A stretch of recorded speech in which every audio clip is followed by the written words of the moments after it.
Hello to my fellow KW stakeholders. Of course, it's Aaron Kaufman, Chief Stakeholder Evangelist out of Atlanta, Georgia, bringing you another edition of the My 401 KW interview series where we dive deep with some of our top profit share earners and stake-minded associates. And today is no different, as we are not only talking to one of our biggest profit share enthusiasts, but one of our top agents, Mr. Barry Paley out of New York. How's it going, brother?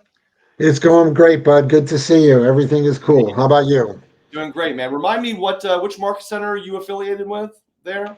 I'm an investor owner in Keller Williams Points North, Woodbury, Long Island. We cover all Long Island, and Fantastic. also in our office in Queens and in Brooklyn.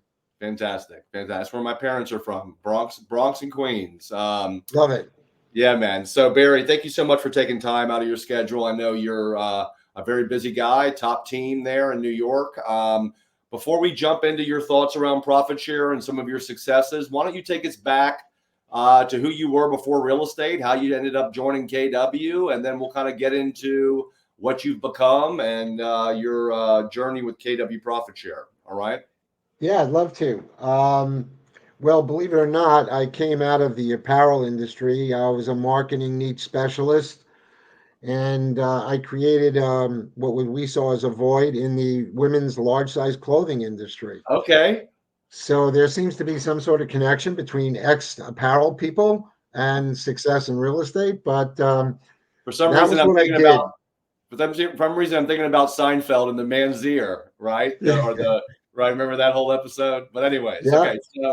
So you So were we in that. always looked as a marketing to find the niche, the hole, and Yeah. that was a hole that we saw in the market.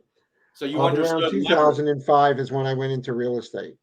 And this is a broad joke, but I guess you understood leverage back in the day. But anyways, what made you decide to come into real estate? What was the deciding factor in that decision? I had always made money in buying and selling properties, Yeah. and so I felt I had an affinity for it. And I actually got my ex into the business, God knows, back in 2000, early 2000. Yeah. And she called me up one day and said, I'm going to lunch with one of the girls. We're doing an open house. I said, okay, what happens with that? She says, well, we do an open house. And then I said, what happens if you get a buyer? She said, we split it. I said, split it? I'll go get my license. I'll take you to lunch, keep the money in the family. Yeah. No doubt. That's awesome. But anyway, I had planned to do some significant flipping. And so I got my license. And, the reality of the story is that, as it always is, your first referral is family and friends. So my sister asked me to handle a rental property for her in Center Island. So I went out, took care of that. And the next thing you know, my office got a call for Center Island. They said, give it to him. He's the Center Island specialist. So I one love it. deal, and I was a genius, right? Yeah. Yeah. Timing's But I went everything. out there and took 5 listings for this one woman in Center Island, Wow. put together a $2.5 million deal, made 60 grand. I said, hey, this looks like it should be easy. I'll just do Wow. this once a month and I'll have fun. Yeah.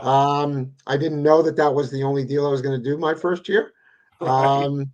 But that's basically what got me on the trajectory. And then one day I woke up and I said, like, you're playing with this. Yeah. Why not go into it the same way you go into everything else, with full intention Sure. and just blow it out? And so 2005, I went pretty much full time. Yep. And what company Went were you with? Well, who were you with At before? that time, I was with a company called Laffy, which had 17 stores, Okay. brick and mortar, and I became their top producer. And it's funny, Aaron, I only wish I met you sooner, because I probably was looking at KW like 11 years ago and Yeah. then 8 years ago. Yeah. I'm with them. February was 6 years, so we're just going on Wow. into our 7th year. Um, and of course, my battle cry is the same as everybody else. Why didn't I do it sooner? Yeah. So what was the reason? And talk about how KW came on your radar, and what made you make the jump? You were the top agent over there at Laffey. I'm assuming you were treated well by them. I'm assuming it was a good company, but was there what was the sort of the driving force in looking for another company, if you even were, or the conversations that led to looking at KW a little A closer? good TL that was relentless in asking me to take a meeting. Yeah, But like I said, I had met with Michael Brand several times sure, prior. sure. I knew what the company was. I loved it. One of our hardest bridge to Terabithia is Yeah, for people, and I explained it this way, and it's funny, but I was talking to my partners, and everybody loved the explanation. And I said, I didn't realize then, but my pitch now is if I told you that there was a better life on another planet, yeah, and I offered you a round trip ticket, all expense paid, whatever you bring with you, you can take back, but there's a better way. If I gave you that free round trip ticket, no questions asked, yeah, would you at least go and visit it? This is yeah. not a timeshare I'm selling. You're not Right, committed. right. Just go take a look at it. Would you do it? And then basically, I was invited as a guest to family reunion, I believe in 2017. Amazing. And that And was, when I got there and I saw you and I saw Gary, yeah, I texted my wife, my muse, my better half now, who we yep. had got engaged to the day before I shipped out to go to family reunion. And I said to her, this is a snowball at the top of a mountain. We either get behind it or we're going to get run over by it. Yeah, I was blown away. And for those people that are listening, if you haven't attended either family reunion or mega camp, you need to know what our company is all about. yeah. And it's the difference between reading the menu and tasting the food, right? Yep. I You got love to go that. there, you got to taste the food, because when I did, I looked at it and I go, oh my God, I should have done this. And I came home and I accepted, I was the rainmaker, and we did a new market center launch, Nice. which is different than revitalizing one. Sure, sure. So was profit share? I mean, you saw, was I speaking at that event? Was that you when you were I invited as, believe you were, because the first thing I did when I joined was coach with you. yeah. Yeah, so that probably was the time I did a breakout with Mike Brody, right? Who that was probably what was going on then. But was profit share? I mean, you had to make a decision, one, to come to that breakout session. So did you even understand what profit share was in the scope of Keller Williams and the value proposition to agents and owners and things like that? Well, without sucking up and until I met with you and saw your presentation, even though I saw what the company was when I went to Mega Camp, Yeah, you were instrumental legitimately in explaining the company. yeah. No, that's great. Thank you.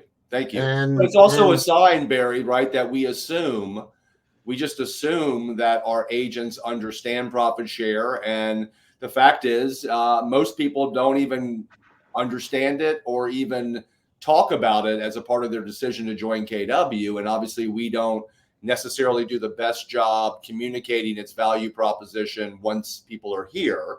But fortunately, you were able to catch that bug early on.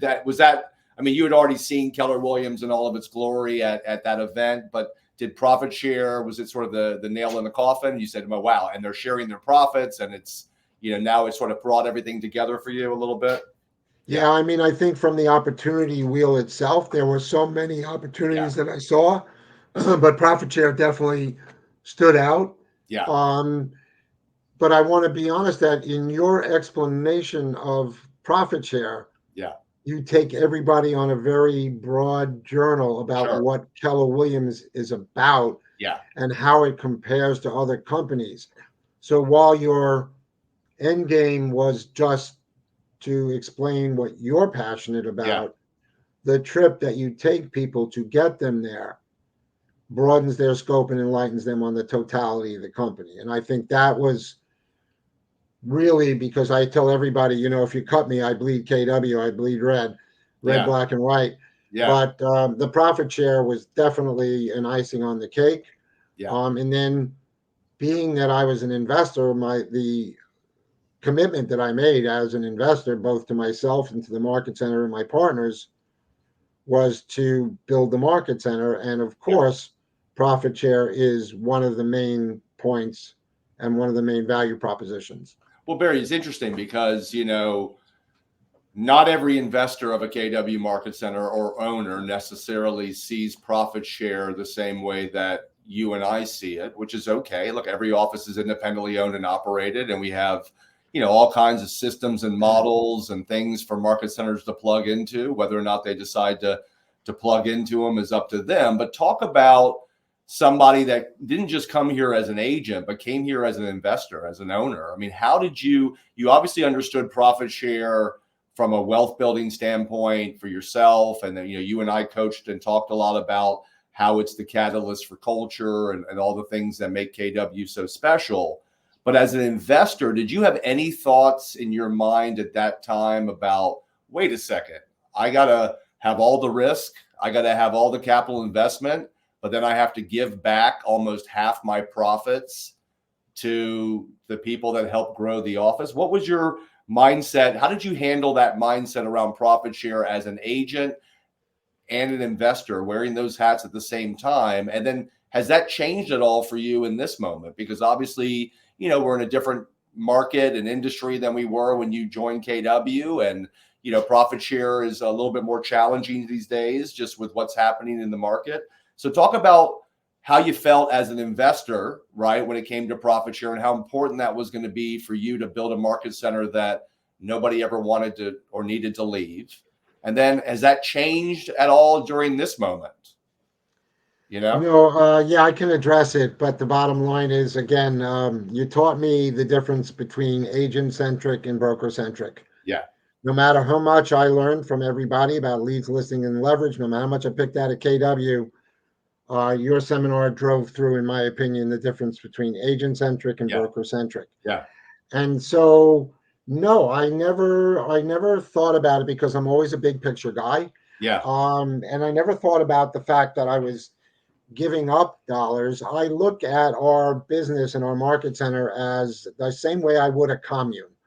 Okay. We all have to feed and put money on the table, whether we're harvesting grain or dollars. Yeah. The bottom line is we're part of a community, and the community should be the main focus, because if you give and if you're intentional, it will, if I'm a movie guy. So if you Yeah. build it, it will come. Absolutely. Or he will come. Yeah. So no, I never thought about it from as an investor of giving dollars. I thought about it as making a difference in people's lives. Yeah. And I think that was the basis of the agent centric. And now more than ever, for me, it's about giving back and sharing our mission and telling our story. Yeah. Because Yeah. if people don't know our story, they don't know that there's another planet that they could go to where they could have a lot nicer Right. life. Well, and also, Barry, let's get real. If our own people don't know our own story, then Yeah, 100%, man. well, then what is it that the planet that you're supposedly talking about that exists might not actually exist in that local market center, because it takes a village, right, Barry? It takes a village, and that's why I love you, man, and everything you represent. Because I mean, just tell us, Barry, what was the production of your team last month or last year, right? Yeah, we actually had a good 2023. We actually beat 2022. We wound up somewhere around, I believe, 1.8 in GCI. Wow. Wow. We helped. 1.8. Yes. Yes. Yeah, we helped. I sit in Gary's top teams. Yeah. And we helped, I think, about 180 families. Yeah. Um, What was it like to have Tony Robbins give you a shout out at family reunion? I thought that was pretty special. It was. I got to tell you, we had a lot of fun with that. There's some great side stories, but at the end of the day, it really kind of boosted us in our trajectory. And then running into you and Adam later on in that event. And look, one of the things that I think is important is to understand our culture and when you talk about profit share, and another, as you know, another, I guess, passion of mine is A to A referrals, Yeah. which Yeah. goes right along with what? Putting more money in all of the market centers and Yeah. increasing the profitability, as you've correctly labeled it, Yeah. for our unfair share, Yes. because other people aren't availing themselves. Yeah. And I look at them and I go, you know what it takes to be part of this profit share model? Yeah. $25 a year, which is a glass of wine in a fair restaurant, right? It's a glass of wine a year. Yeah. And then adding value to the market center that you're a part of, so that you can continue to participate in building the growth of an agent-centric model. Yeah, exactly. I That's mean, what I I love don't, about right, Barry. That's what I yeah, love about I don't understand, as I'm sure you don't, yeah, anybody that wouldn't avail themselves of that, because our job is to keep the front doors open and close the back door yeah, man. in respect to Absolutely. agent retention, Yep, and to attract other people to the commune. For what? For the sake of the better of the commune. exactly. And So it doesn't make sense to me, but I am as passionate about it today as I was. yeah, And I'm actually relaunching, where I am involved heavily now in the management of Keller Williams Points North, yeah, in Woodbury, and rekindling some of that passion yeah. to continue to grow our profit share, Well, and talk especially in today's market. But anyway, yeah, 2023, we kicked some butt. yeah, We were significantly ahead of 2022, and we also were able to do that in shifting and bringing down costs. yeah. And our focus really right now is growth and expansion for the team, for the market center, and in general for the other market centers that I'm involved in, Yeah. which is our core eight, and casting our eyes down south into Florida. That's awesome, man. And I one of the reasons I got you on this call was, I think, you know, unfortunately or fortunately, a lot of our top agents aren't necessarily plugged into profit share. Either A, they make so much money in GCI that profit share checks don't, are not in their minds incentive enough to be purposeful about it. But I know you're driven by something more than just your next check, right? Obviously, you have this overall mindset of, hey, I'm a stakeholder. Not only am I an owner investor, I'm a stakeholder as well, and I'm vested in the success of my fellow stakeholders financially. And I know that's a big part of how you act and how much you give back in your office. And so I just wanted to, maybe you could speak to some top agents out there, because sometimes the only way to get top agents' attention is to have somebody that does more business than them tell them what they do. But talk about, you've kind of talked about it a little bit, but how important, if let's just say you weren't an investor, let's say you weren't an owner. My guess is, Barry, you would still be acting the same way regardless. But talk about what that means to you as somebody who's a top agent that people in the office look up to. What does it mean to you and to your market center to be present, right? I mean, you don't have to come into the office all the time. You don't have to teach classes like you do. Why is that so important to you? And why do you think other top agents need to challenge themselves to be that driving force, a bigger driving force in their market center? What would you say to them? So, I think one of the things, especially when you work as close with Gary and Jay and Jason, Yeah, and the upper core, is that if you're not looking for talent constantly, whether you're a team leader, yeah, lead a team, an MCA, an investor, it doesn't really matter almost what your role is. If you're not building a bench, yeah, you're not growing. right, And so you always need to be bringing more talent into the market center and into your world. yeah, And I think one of my favorite quotes of yours is, you don't know who the lottery ticket is that you're bringing in, right? right, right, So, Gary says, if you're comfortable, leave the room. right, If I'm interviewing somebody and they tell me, I don't know that I really want to make a move, I'm very comfortable, I go like this: oh, no. You're Yeah. comfortable? Yeah. Oh, so you're not interested in growing? Yeah.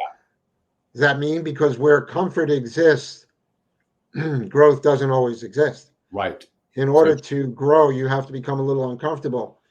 So, no, I've always had a big picture approach to it. Um, I'm always looking for the next great person to be able to develop. And I think the key thing is that if you understand that there is such a thing as abundance, and I think if you understand and communicate the value proposition that you believe in, that you bought into, and share that with others, you're helping them build a life by design and showing them the way. And exactly. as you and I both know, you can't motivate the unmotivatable, Absolutely. but you can always not stop telling your story and Yeah. sharing it, and with the hope that somebody catches on. But I think if you look at the fact that we are constantly needing to retain and build talent, it's no different than any other aspect of the real estate business. Yeah. You know, we feel the new frontier in real estate is to consider ourselves economic advisors in the real estate business. What's the new frontier? The new frontier is to not be thinking of me as a realtor involved in a NAR lawsuit, but to Right. think of me as an economic advisor that's going to help you build, protect, and transfer wealth, and be there for you as an advisor. And I Yeah. think if you have a big picture story like that, you need to constantly tell that story, build other people into it, and help them on their trajectory, because as they grow, we grow. Look, Yeah. even if you had somebody in your market center that you didn't love, right? Ultimately, you want to see them do well. Why? It puts more money into the market center. Yeah. Puts Exactly. more money in the market center. It's more money to share out in profit share. Yep. So, for me, it's always been that one big picture, and I just can't even conceive of having a different mindset. Well, and that's what makes it so great, Barry. Right? Is that it's just a part of your DNA. Right? Yeah, This is who you are. You don't have to try to be abundant. Right? This you walk the walk, and then when you talk the talk, people listen because they know that you're speaking the truth and what you believe in, and whether it be a buyer or a seller or an agent in your market center. Right? That's if you just focus on helping people. As they say, Barry, if you help enough people get what they want, you get what you want. I think particularly in this moment, our community is more valuable than it's ever been. And I just wish more of our people would plug into it, because I think these are the moments where, the agents that we retain and help grow in this moment, they'll never leave KW. And so we have an opportunity right now to really, and look, growth can be messy, Barry. I think as a company, we grew very fast. And oftentimes that culture and community had a hard time keeping up with the growth. But I feel like over the last, 3 to 5 years, Keller Williams has been doing some recalibrating on multiple levels. And I feel like, I love this new mindset of do less more, right? Getting back to the basics, showing up, teaching, getting back to teaching, and just focusing on delivering on our value instead of trying to expand it beyond what it already is. So how obviously being a top agent, okay, you garner respect by the way by your production and the way you do business. That obviously is, I would imagine, helpful in initiating conversations with people about KW. So talk about what your conversations are like when you are focused in on somebody that you do business with that you think would be a great fit for KW. I mean, how does that strategy look from agent to agent? yeah. So that's it's a process of, again, taking them through what you took me Yeah. through in the beginning, which is educating them on the opportunity wheel and making Well, how do sure you they. open that? How do you open the door to that conversation, right? So does it starts obviously with you being someone that they respect and operating at a high level in the transaction, but what's the door opener for you? What gets you once you've established that relationship and credibility? What's the conversation opener for you? You know? So picture the crosshairs on a gun sight, right? And in the upper left quadrant, the conversation can often go like this. How's business? What's going on with you? Fill me in. What's working for you now in Yeah. your business? Present, perfect. That's Yeah. that box, right? Yeah. What's not working for you right now? Yeah. What am I doing? I'm identifying a The gap, pain. Yeah. the pain, right? Yeah. So I go from present perfect to present pain. Yeah. And now I've identified the gap. So my next step is to take him into that upper box.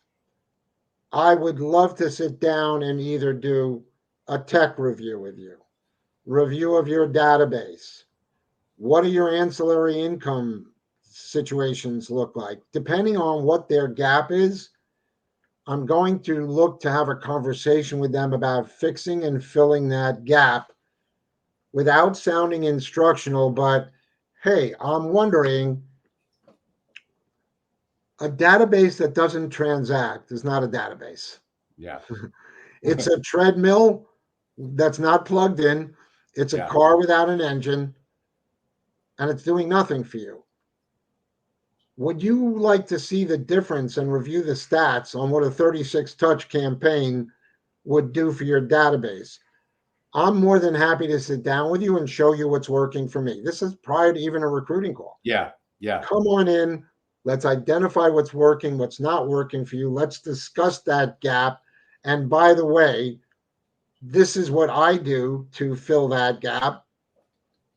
Would you like to sit down and go through some of the processes about the level of education, training, models, systems, algorithms that we can provide you to solve that problem Yeah. here or not here? And that opens up the conversation to identifying the gap, filling the gap, and then taking them to resolution. That's awesome. And are you plugged into Command right now, or are you using other stuff? More so than ever. Yeah. Yeah, we've we are still on Boomtown. Of course, the last month or two with them was Yeah. like a CF. Yeah. Um, Sure. but we are refocusing heavily and using Command at a high level. Yeah. And And that serves you well, right? Now, look, we all agree Command is a work in progress, right? I mean, it's yeah, not perfect, but when we have top teams like yours plugging into it and helping us break it and evolve it, not only can you make an impact, right? Because you can offer your insights on how it's working at your level, but then you can also kind of take ownership of it and speak to it in a way that can explain to somebody, how it's benefiting your business and what it's going to look like a year, 5 years from now, right? I mean, that I think agents that are not plugged into Command, it's difficult for you to talk about what we're doing, right? And why we built our own tech and where this is going if you're not taking ownership of it and helping us evolve it, correct? 100%. There's a saying: democracy sucks, but it's there isn't a better alternative. Yeah, totally. And the obvious. What's the best CRM? The one you use, Yeah, exactly. right? Love that. So Yeah. if they are constantly in flux, which they are, Yeah. and none of them are 100% perfect fit, and there's a maturation problem, and there's an evolution problem. Yeah. I am also a firm believer in KW, as you know. Yeah. So Gary stands for us. I want to stand for Gary. And I want to work as best as I can within that format. Does it answer all of our solutions? Listen, if I'm a single agent, it does. Yeah. Okay. As a Yeah. solo agent, it does. Do we have some work to do for the teams on that side? Yeah. Yes. Is it perfect? No. Do we need to go into it to get paid anyway? Yeah. Yes. Yeah. So ultimately, my thinking is Eldridge Cleaver. If you're not part of the solution, you're part of the problem. I agree. And you also have to, I mean, look, you and I talk a lot about thinking like a stakeholder, right? And sometimes thinking like a stakeholder is hard to quantify on a spreadsheet, okay? When you're talking to a business owner that wants to know, well, what's the value of culture? What's the value of me thinking like a stakeholder? Well, the fact is, if you understand the big picture of KW and what our purpose is, right, Barry, and how, this is the long game, right? Long game for sure. KW is not perfect, right? And there are some flashy, what we would call agent models out there that are getting the attention of agents who in this moment maybe don't care so much about the future of their industry. They just care about making as much money as they can make right now. And there's nothing wrong with that. Okay. But if you're going to be purposeful as an owner, investor in KW, if you're going to be purposeful about being a profit share earner, right, you got to believe in the long game, right? Because this is an investment, Barry, right? This is an investment, not just of time and money as an investor. It's an investment in reputation. I mean, Barry, when you influence people to join KW, your reputation is on the line with those people, right? So you have to believe in something bigger than just the moment, right? And so that's why I want people to understand, look, you got a top agent here who doesn't need to get purposeful about profit share to have everything he wants in life, right? I mean, Barry, the money you make in profit share is far smaller than what you earn in real estate commissions, right? Sure. Even though you're not going to kick that money to the curb, okay, you know that, hey, this is a long-term wealth building legacy that I'm building, and it's an investment in this company that I'm not just an owner in, I'm a stakeholder in, right? So when you think that way, Barry, you want to be a part of evolving our tech because you realize that your investment as an owner, your investment as a profit share stakeholder is more solidified if you are actively participating in helping it grow and evolve. And so people need to understand that, look, command might not be the best thing in this moment, but in 5-10 years, we're going to look back and say, you know what, Gary was right. And everything that we've been putting into this and all the pain that we've gone through has given us such a huge advantage as a company because nobody else out there cares about the future of this industry, right? They're playing agent model games instead of fighting for the future of their industry. And I think when you don't think like a stakeholder and you don't adopt our tech and you don't teach classes and you don't help your fellow stakeholders, I don't think you really get who we are as a company and where we're going. And I don't think it's, you can talk authentically about KW if you're not thinking that way on a daily basis. You agree with that?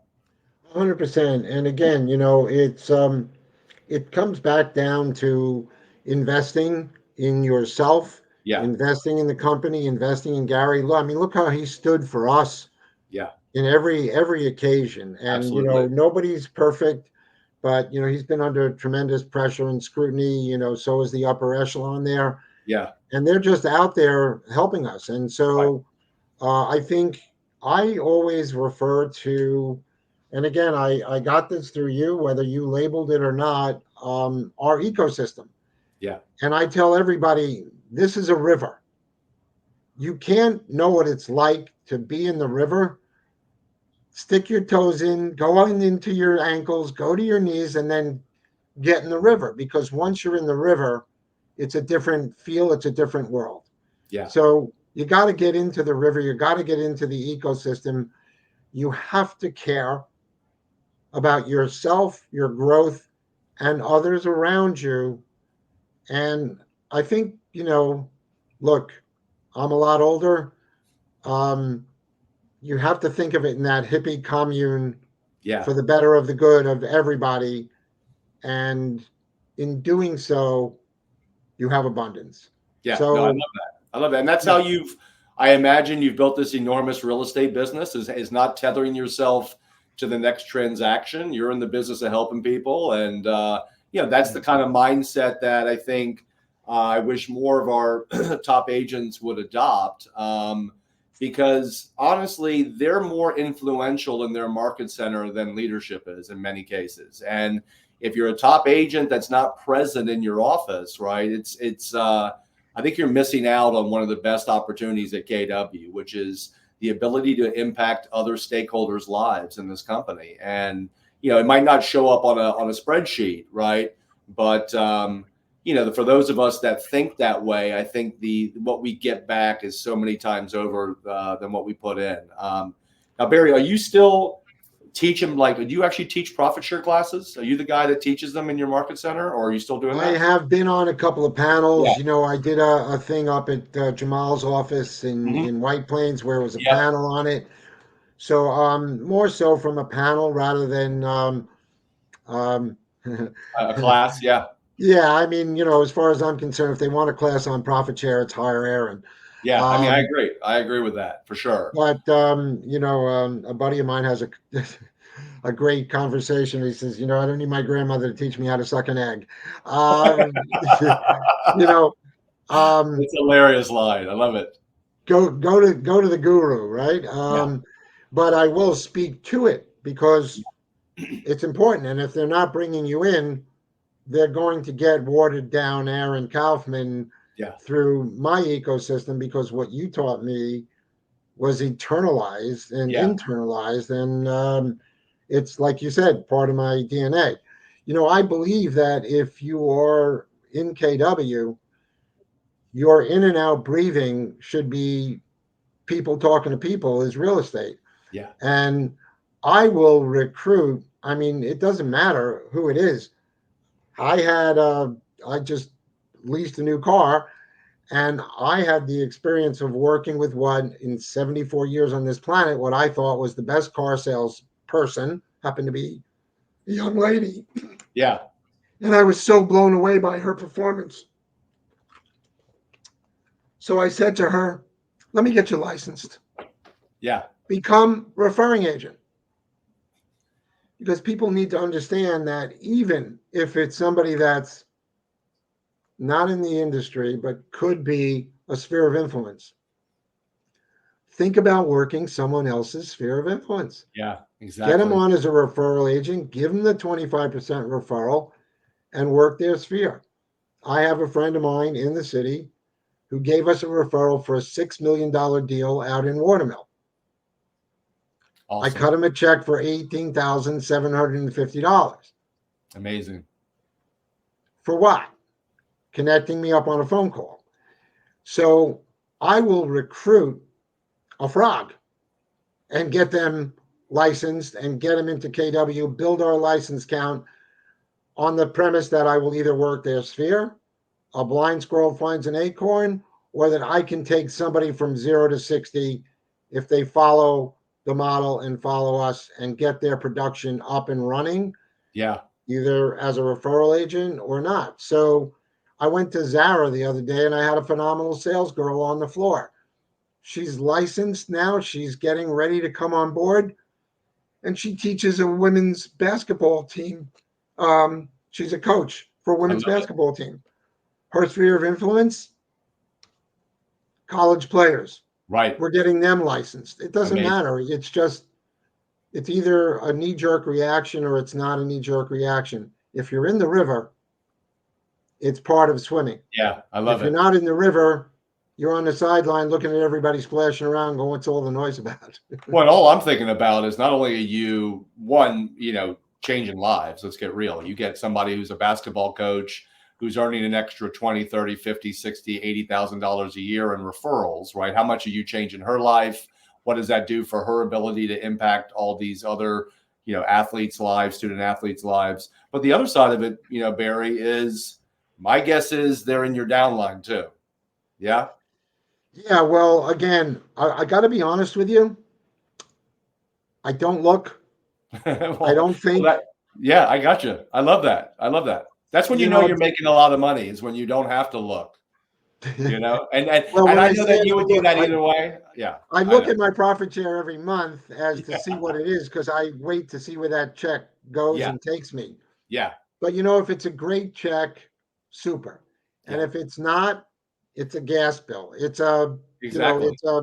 it's a LIPA bill, whatever Well, the the hell point it I'm is. trying to make, Barry, is that not only are you just driven by wanting to help people, it comes, when we talk about it comes back many times over. Not only you changing their lives and expanding your real estate business, so these people oftentimes are putting you down as their sponsor. And not only are you getting, paying them a referral check, hello, a portion of that referral check's coming back to you in profit share. Not to mention, they might know somebody who might know somebody who might end up opening up a market center or being a top agent. I think that's the thing that I try to think about, Barry, is that, look, it's been a tough couple of years. There's no doubt it's been a tough couple of years for people that are purposeful about profit share. Certainly for a profit share evangelist, it is very tough time, probably the toughest time I've ever had in KW in my 20-year career. Okay. Right. But I will say this, and I owe a lot of my where I'm at to obviously Brent Mitchell, who I brought into KW. That's just been a workhorse for so many years. And it's, he just won the Growth Partner of the Year award last year for the 12th time. He sponsored 182 people. And I just, his ability to just put his head down and just do what he does, regardless of the moment, I'm grateful for. But, I think a lot about, the attrition that I've experienced right in my downlines, particularly over the last couple of years. And people know that, we built our downlines off predominantly brand new agents off the internet, and obviously I wish I had, we're sponsoring 7th level agents who attracted other 7th level agents. But the cool thing about right now, Barry, is that even though, like, I look at last month, I had like 50 people dropped out of my downline last month. But we added 53, right? New ones. And, I think about like, yes, this moment will pass, right? Like we all know, I've seen people posting some of their profit share checks and they're very low right now. And, and I get it. We all wish they were bigger, but these are the moments, Barry, where if all you do is continue to be driven by wanting to help people and be intentional about, attracting people to KW. Yeah, you might lose, some of the people you sponsor to KW, but, the people you attract that plug in to KW, they're not just surviving, they're going to thrive. And I start to look back because, I started my journey back in 05 and 06 and 07. And then we had that huge shift back then. And the same thing happened back then that's happening now. But I look at the people that survived, and I see people like Liz Landry, right, who runs KW Talent, right? Yeah, she's awesome. I sponsor her to KW as a brand new agent off of a free Craigslist ad, 18 years ago. Oh my God, I didn't know that. That's awesome. No, I look at people like David Becker. I don't know if you know his name, but he popped up on my radar recently because he's now the OP of the Harrisburg, Pennsylvania Market Center. His wife and him have a huge team, and I ended up finding out, I did a post about him, they joined as part-time agents. Him and his wife joined as part-time agents. Now he's the OP of this office. She runs the team, or involved in the team. And then look at, just keep looking down the line at people, that were new agents that became team leaders, that became PC coaches, or that they sponsored somebody that became a team leader. And so, that's the challenge of this moment, Barry. Right? A lot of if that's not proof of the ecosystem, it is. No, I agree. Yeah. Now, the proof that I'm really looking for is a couple more zeros on my profit share checks. That's the proof that I ultimately care about, is how much is it equating to money. I don't want to act like I'm greedy, but yes, I love changing lives. But in this moment, I don't feel like my profit share is reflecting the potential of what it could be in this moment financially. But once again, I can't control the market. I can't control how certain market centers feel about profit share, right? All I can control is trying to add more people and excite the people that I bring into KW to attract. And I think that's the challenge, Barry, right? Yeah, in this no exact doubt. moment. I share that with you because I'm in the middle of a relaunch because I'm now the interim OP in my market center. Right. And basically I'm looking at it and I'm going, not happy. We're flat. Right. And if we're not flat, if we're flat, we're not growing.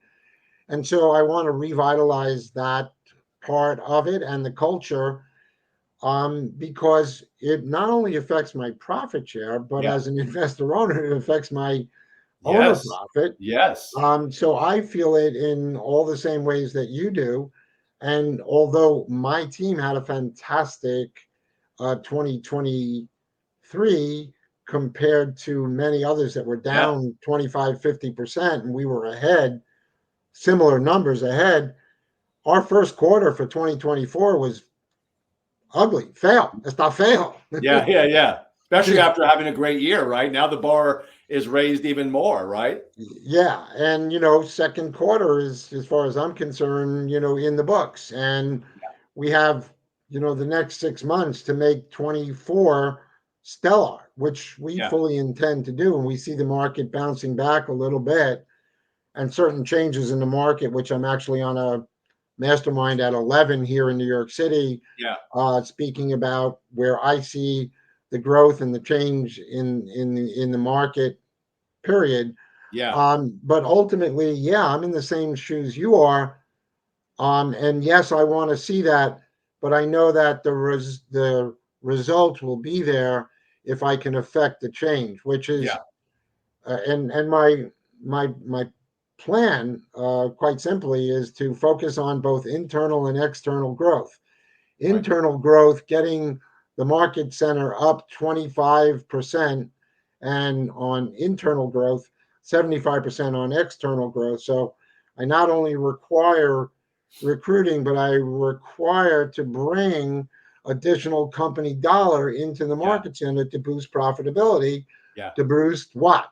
Profit share. yeah. So, Which then um, boosts culture, right? Would you agree? More profitable you guys are, you would expect the better the energy and the culture to be in the office because people are going to be galvanized. And I think that's the challenge, Barry, right? So you're right here. You're experiencing what a lot of our owners are experiencing right now, right? yeah, They're it's not about profitable. culture, Aaron. It's Right. still Well, about obviously, culture. it's about culture. Sure, it is. Yeah. But the problem, Barry, is that if 80% of our people don't understand why our culture is inherently different, right?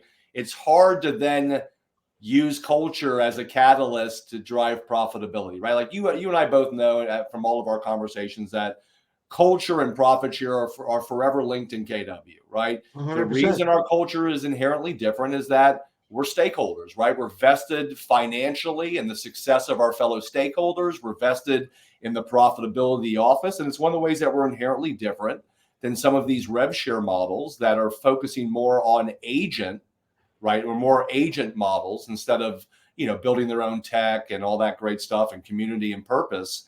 But, the fact that you are experiencing what I'm going to say 40 to 50% of our market centers are experiencing right now. I mean, I'm looking at 30 to 40% of our offices right now are not profitable right Right. now, are not Yeah. profit sharing. And so what I get concerned about, Barry, because look, I think back to 21, which was only a couple of years ago. 21 was our biggest profit share year ever in the It was an history of amazing the year. company, It was an right? anomaly. Yeah. Right, but no, it was an anomaly. I get that, but what I'm Yeah. saying is, things happen gradually, then suddenly, right? Now all of a sudden, there's all these conversations around profit share and whether or not it's something that is delivering on the value that it should deliver on. And so, what I worry about is that we have all these market centers that are not profitable or not super profitable right now that don't necessarily want to talk about profit share because they think it somehow exposes some inadequacy in their model. And what I worry about, Barry, is that if we stop talking about profit share because we're not profitable, how are we going to create the culture that we desperately need to get to be profitable again? Right? Like that, it's a catch 22, right? If our culture starts with profit share and we're not talking about profit share because we're not profitable, well, then how are we ever going to get to be profitable, right? Ultimately, right? Well, Now I we can have my change. thoughts. I have my Right. thoughts on that, my friend. Okay, let's hear it. Let's hear it because some people think you change the model, right? Which is potentially kind of what's happening right now a little bit. And look, I'm behind anything that the ILC votes on. I will support it. I understand Right. that owners are, by the way, struggling too at a very high level. Okay. A lot of owners are writing checks these months. Okay. So for all of our profit share earners that cry about their profit share checks being low, understand that you didn't write a check this month. Okay. A lot of our owners did. And so, if we're going to turn this around, Barry, it's going to take a village, right? It can't just be, hey, profit share earners versus market center owners. It's not an us versus you. It's an and, right? We got to get everybody back on the same page to understand that profit share is our secret weapon because it creates a culture. where agents are vested in a common goal, and that's our secret weapon. So Barry, talk about this moment. Talk about what I'm saying from an owner perspective. How are they going to get to be back to being profitable and profit sharing if they're not really talking about it because they're not profitable right now? So I have some thoughts on it. Obviously, it's not necessarily a panacea for everybody, Of but course. look, today, and Gary and everybody knows what goes up. He always says, what goes up goes down. Yep. What goes down goes back up. Yeah. So it is a question of survive till you thrive, not a question of that the model doesn't work. The model Right. works. Right. I will tell you that teams are behaving like brokerages, and brokerages are now trying to behave like teams. Yep. So there's some shifting there as to how we get and cover, Yes. which you covered in your class from day one, Yeah. the dependent, the independent, and the interdependent Right. agents, that there is a home for all of them in here. And I think, me and my Barryisms, right? I'll quote the Bible, the movies, or whatever. The children shall lead them. Yeah. Ultimately, if the teams are surpassing the growth of the brokerage, Yeah. then the teams need to be responsible for growing and expanding. Yeah. Then they need to bring the talent into the market center that the brokerage may not be attracting on their own. Right. So I think you're right. There needs to be a call to action. Why? And don't quote me on this one, but all OPs are not created equal, just like all agents are not Yes. created equal. Yes. And I think that corporately, and I'm sure Gary and Jay and Jason are on this and would agree, we need to police our own franchise systems Yeah. and brokerages and make Yeah. sure that they are, in fact, in culture and understand the importance Right. of it. Right. So I think that there's some accountability that needs to be held there. And we're seeing that now. I think we're seeing those changes happening from a top down standpoint. And look, it's times like this that you gotta look into the models and how effective they are, and are people plugged into them. But I don't think anybody that owns a market center should feel like they don't have all the tools they need to be profitable, right? I mean, we have market centers that are $1 million profit sharing market centers right now, Right. even in this market, So I mean, I it's know not the before we model. took over New York was never profitable. Yeah, Rich took over New York. We've been able to get that exactly. incredibly profitable. When we launched our market center, our first transmission was in March of 2018, and we have not been profitable ever Yeah, since. yeah, Now, are the numbers significantly down? Yes. So what do? You change around and you look at your focus and you say, I need to increase internal, I need yeah, to increase yeah, external. How do I do it? Our model will be through training and education. yeah, The way that and I don't want to say got finally brought in, but what attracted me at the end of the day to Keller, aside from Michael Brand and the model, was the education and the training and everything that was available, because yeah. that didn't exist where I was. Sure. And ultimately, I looked at it and said, these guys are the scribes of real estate for the last 35 years. Yeah. They wrote the book, legitimately wrote the Yeah. book, No. Right. right? Right. And anybody that you talk to basically says, if you follow the model, you'll succeed. Yeah. If you follow the model, you will succeed. Exactly. And And you need to show up and then do what it says. Those are the two things: people talking to people, showing up, being intentional, being consistent, and being committed. If exactly. you have those attributes, you're going to succeed in our model, and you're going to make an effect that lasts and not only affects you, others, and the market center. So I come back to the commune concept, and I basically say that all of the things that we're talking about, if you are a team and your OP isn't doing the right job, I think you need to hold them accountable. If you're a team and the people on your team aren't doing it, you need to hold them accountable, show them the way, and make them understand that it works if you work. It Yeah. doesn't work if you don't work it. You have to Well, work. obviously, yeah, and Barry, obviously, like, look, we want to be the preferred real estate company for all these top teams out there, right? I mean, we brought the concept into the industry, right? And if Gary's anything, he's an abundant person who would say, I want you to be bigger than me. And it's not a coincidence that we have spawned off our greatest competition. Okay.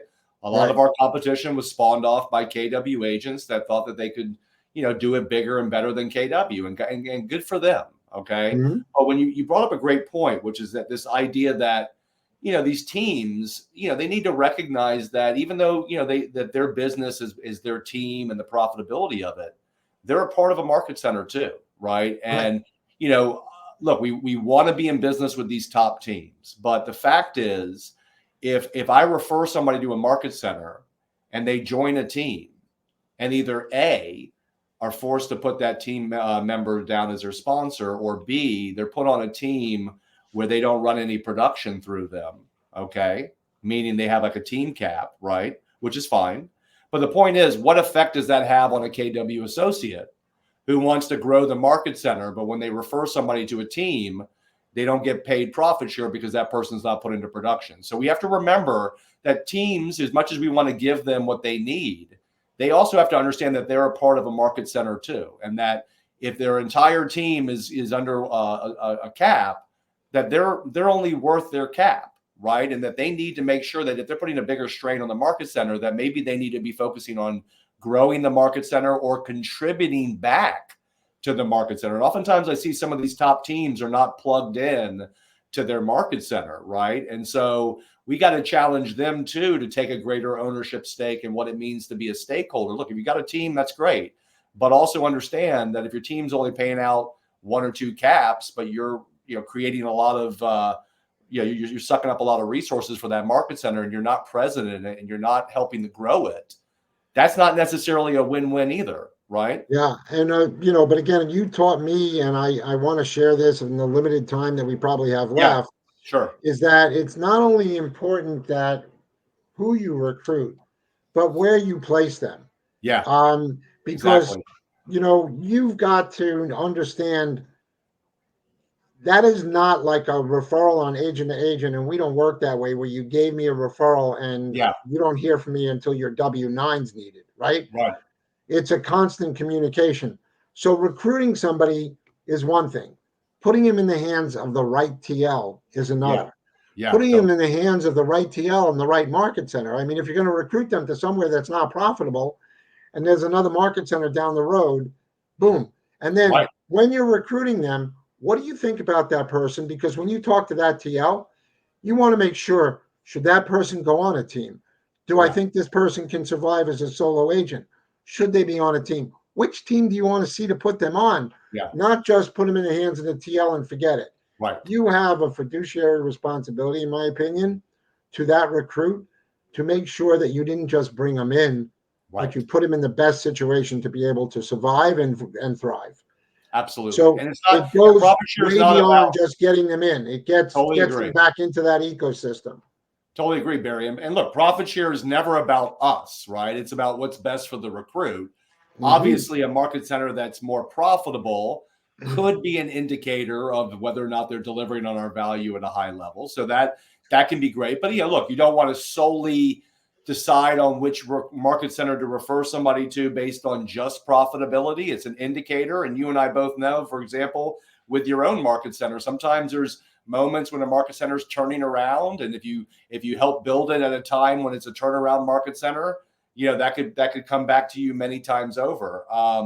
I think moving forward, what I've come to a conclusion around, Barry, is that we're a large franchise company. Okay, not every ownership group of a KW market center is going to value profit share the way that you do, the way that I do, and that's okay, right? Every office is independently owned and operated, and they can kind of mold a market center the way around what they think is important. What I would ask is that if you don't value profit share, will you let all of us know so that we don't waste the time trying to grow your office, right? Because I think people are going to realize that if you think profit share is a tax right now, instead of an investment in the growth and profitability of your market center, get ready to see what the tax is of your agents not caring about the growth and profitability of your market center, right? Because that ultimately right back to culture, right, buddy? right. That'll be the biggest tax of all, Barry, is that you're not going to have the culture of an office that's profitable. You're not going to have agents excited about wanting to attract people to your office. And so we have to be very careful in this moment as we kind of recalibrate profit share and we try to figure out, what the role of profit share is going to be in our company moving forward. Let's not forget how we got to be number one in the first place, right? Yeah. Because it's an easy decision to make once you're number one, okay? But let's not forget what got us here, okay? What got us here was culture. What got us here was treating our agents like partners and rewarding the agents for growing our company. And I think if you're running a market center and it's not profitable and you don't think profit share should be a part of your value proposition moving forward, I have a feeling that the tax on not making profit share important in your market center will have a greater impact than the tax that you think profit share plays in your model. So I just, I love talking to people like you, Barry, because, it reminds me that there are people out there, not just agents, but top agents who, even though they're making so much more money in GCI than they are in profit share, that they see the value that profit share plays in their lives. And look, it's not about the money for you. The fact is you have a stakeholder mindset, and as much as I do that there are people in KW that do a lot more business than you. Okay. Even at the level that you're at, there are people that are doing it so much bigger than you. And that's why you're here, man. You don't want to be the smartest guy at Keller Williams, right? You were the smartest at your other company. You wanted to come to a company where agents that do more business than you, that have a bigger life than you, actually have a real incentive to share with you how they do it. And they're good people at every company. Okay. They're good people at these virtual rev share companies. They have culture. Okay. They have good people. But when all things are created equal, when your culture is tied to a true financial incentive and people understand that and they think like a stakeholder, nobody does culture like KW when we are doing it at the highest level. I just think in this moment, we need to make sure that we see the connection between profit share and culture and how critical that really is in defining it and making it different from other companies that say they have culture, right? Which is why you need to get back out on the street, my friend. And I've been on the street, bro. I've been on the street. I'm trying. You need to do your macro version, because what you're about is teaching it from the inside out. It goes from culture down. I made a note or two while we were talking, and it's not about getting it going. It's how you get it going. That you need to be intentional. Absolutely. You need to know where you're placing that recruit, whether or not they belong here. You need to know that they're making money or not making money. It's not about find a recruit and get them in the hands of a TL. Yeah. It doesn't. It starts there. It doesn't end there. And on the macro version that you're talking about, we are all tied together. The best of Keller is the worst of Keller. Yeah. If you don't buy into it, you're not really Kellerized. So we've created so many opportunities between K-Score. I mean, I can walk down the street and get anybody along and get them licensed, work their database, or get them in, or have them turn out to be a Liz Landry. I love that story. I didn't know it. Yeah. But you got to get it going, but you need to breathe it, live it, and eat it. And you need to believe in it. And if you do, you'll benefit, and so will everybody else. Well, Barry, they need to believe that you believe, right? I mean, that's what it comes down to, right? When we say it in real estate, that people don't care what you know till they know you care, right? Like, ultimately, if you are driven by making profit share money, you will have profit share breath, okay? And people will smell you coming. But when you're driven by wanting to help people, and like you said, Barry, I say it all the time, when you walk the walk, right?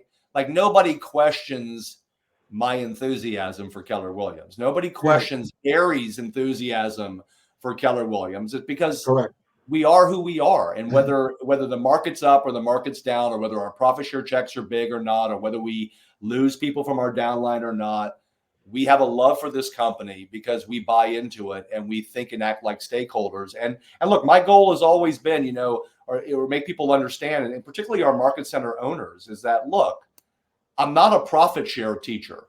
Okay. I'm not a profit share instructor.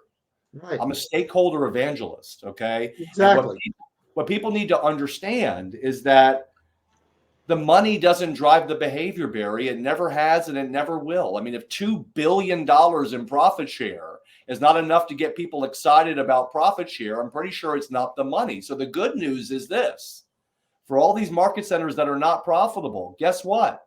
Good news is profit share doesn't drive the behavior. Okay. So what you have to do is paint a vision for what it means to be a stakeholder, and that your agents need to understand, look, we're all partners in a business and we're all vested in each other's success. And right now in this moment, this is what people need more than ever. So you can't communicate that concept if you're not talking about the catalyst for the entire interdependent value proposition, right? Right. We're not just in business together. We are vested financially in the success of each other. And whether you ever earn a cent in profit share or not, you are vested in the success of your market center, this company, your fellow stakeholders, our technology, our growth, our purpose, our community. And what I fear, Barry, is that in this moment, the conversations around that are more quiet than they've ever been. And, look, I can keep beating the bushes and being the squeaky wheel, but I love people like you that locally say, you know what? I'm going to take what Aaron taught me and I'm going to evangelize in my market center, because that's what I can control. And we need more people to start doing that on a local level, because there's only one of me. Okay. Yeah. And I can't be everywhere at all times. That's why I'm trying to create this, what I call an army of stakeholders, Barry, is that, when I ride off into the sunset, I want to know that my legacy is protected, because there's other people at KW that are going to carry that torch. Right. I think the reality of it is, and that, if you're not growing, you're not going anywhere. Exactly. You're either growing or you're not growing. If you're not Right. growing, you're going in the other direction, right? Because everything else keeps moving. Yeah. And your macro version of profit share, that's why I started this whole thing out with, you take it macro. It's not about profit share. It's about the culture and how everything ties in. Yeah. And that's the story that people need to understand and buy into and share. Yeah. And if they're not telling our story, they're making a mistake, because it's going to affect their growth no matter what. Yeah. And let's get real, Barry. The biggest financial impact of thinking that way is not profit share.